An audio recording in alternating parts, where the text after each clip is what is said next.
Today, this is Michael with Iconasys. Today we'll be doing a real-time workflow video communicating shooting apparel and creating a ghost mannequin effect. As we can see here, we're using the Shutterstream software along with the Iconasys LED studio lights and just a white paper backdrop. I've enabled live view. This is a real-time preview of what my camera sees, and first thing I want to do is optimize my camera settings for my lighting environment. So really what I want to do in this step is just optimally find the correct kind of exposure, not trying to overexpose this to create a white background onto the camera, because we can automate that process in post-production. So really what I want to do here is just kind of find the optimal setting. The other thing I did set a custom white balance on my camera just to ensure that for color accuracy. So I've optimized my camera settings. They do look quite good. Next thing that I want to do is just, you can see it looks a little bit blurry here. So probably what I'll want to do is just adjust my focal point, and I can do that through mouse clicks in the software. And as we can see, we've brought everything back into focus in just a few clicks. Next thing we want to do is pre-crop our subject. So I'm going to define the shooting area that I wish to shoot, and that looks pretty good there with this rectangle I've defined. Then I'll simply hit my snap button. That will capture the image, upload that to the camera. Next up, I'm going to walk up to my mannequin and just rotate it, and we'll create a back shot as well. And while doing so, I'll just enable my live view.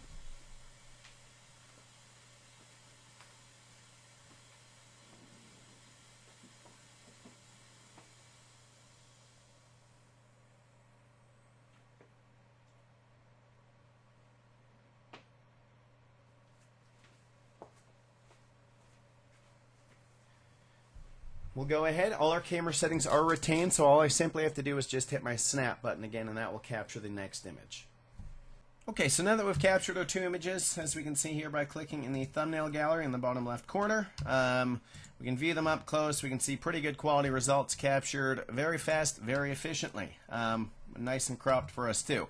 So what I'm going to do is take them into the editing area inside the Shutterstream software. And first and foremost, we do have a long list of tools in here: white balance, exposure adjustments, levels, curves, rotate, crop, just a lot of different tools in here. But I'll just kind of highlight the features kind of needed for the kind of ghost mannequin effect. So I'm going to use my magic wand tool, and I just want to, as you can see here, I've selected a white pixel, and you can see that area that's blinking, that's going to be removed. You can adjust your threshold as kind of required, but that looked like a pretty good ground there. A lot of different functionality in here. I'm just going to hit apply to all. And both those images should now be cut out on their background, as we can see, image 1 and image 2. Alright, so looking pretty good here. Next thing I'm going to do is I want to use my Polygonal Lasso tool. You can see in the drop down Polygon Lasso. I'm going to select that, and I want to cut out the actual part of the mannequin. So I'm just going to view it a little bit up close at 65%. And what I want to do is go and manually cut out my subject, or pardon me, manually cut out the mannequin from the actual frame here. And what I'm doing is just kind of tracing around, and I'm going to drop everything outside of that, outside of this polygon that I draw, and make it transparent. So give me just a second to do this here. And just to move the cursor, I'll fix that one. I kind of fat fingered it a bit there.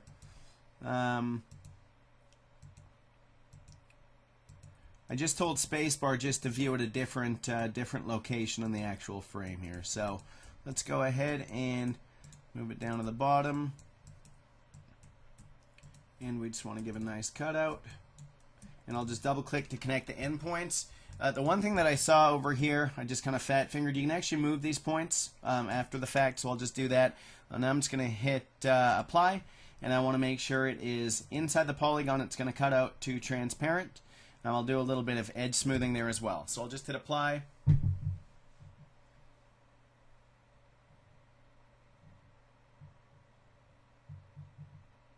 And we can see that'll be cut out very efficiently for us. And then we'll move on to our second image here. We're going to do the exact same process.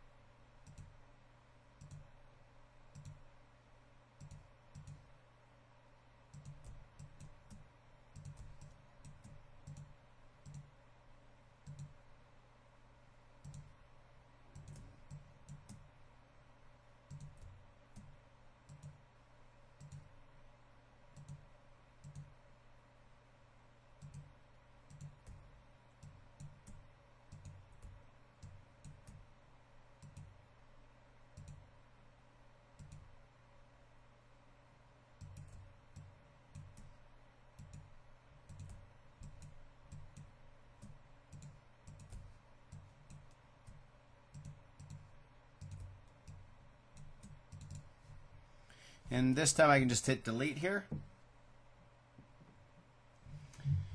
And let's view these at, let's go about 18%, so we can see image 1 and image 2. This first image, I did notice it wasn't shot entirely kind of straight up, so I'm just going to give a quick adjustment. Let's just rotate it -5%. Maybe we'll just crank that up a little bit higher, about 9.9%. Looks pretty good there. And the other thing I'm going to do here is I might want to make this a tad bit smaller, so I can actually hit Control and scroll up. And what I can do is kind of move this object as required, just so it's in the center of the frame. And that looks pretty good there. I'm just going to hit apply. And I just want to make sure they're consistent between image 1 and 2. Okay, it looks good there. And this one I can move just a tad. I'll just hit apply again. And now both our images are complete, and we're ready to output these. If we want the transparent background, we can output on the transparent background.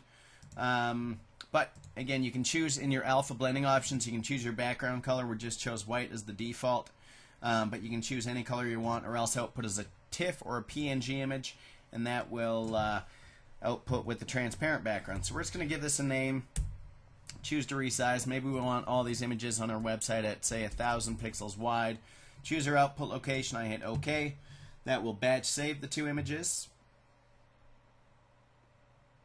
And we can see that process is complete. And we can see image 1 and image 2. We'll look at them here.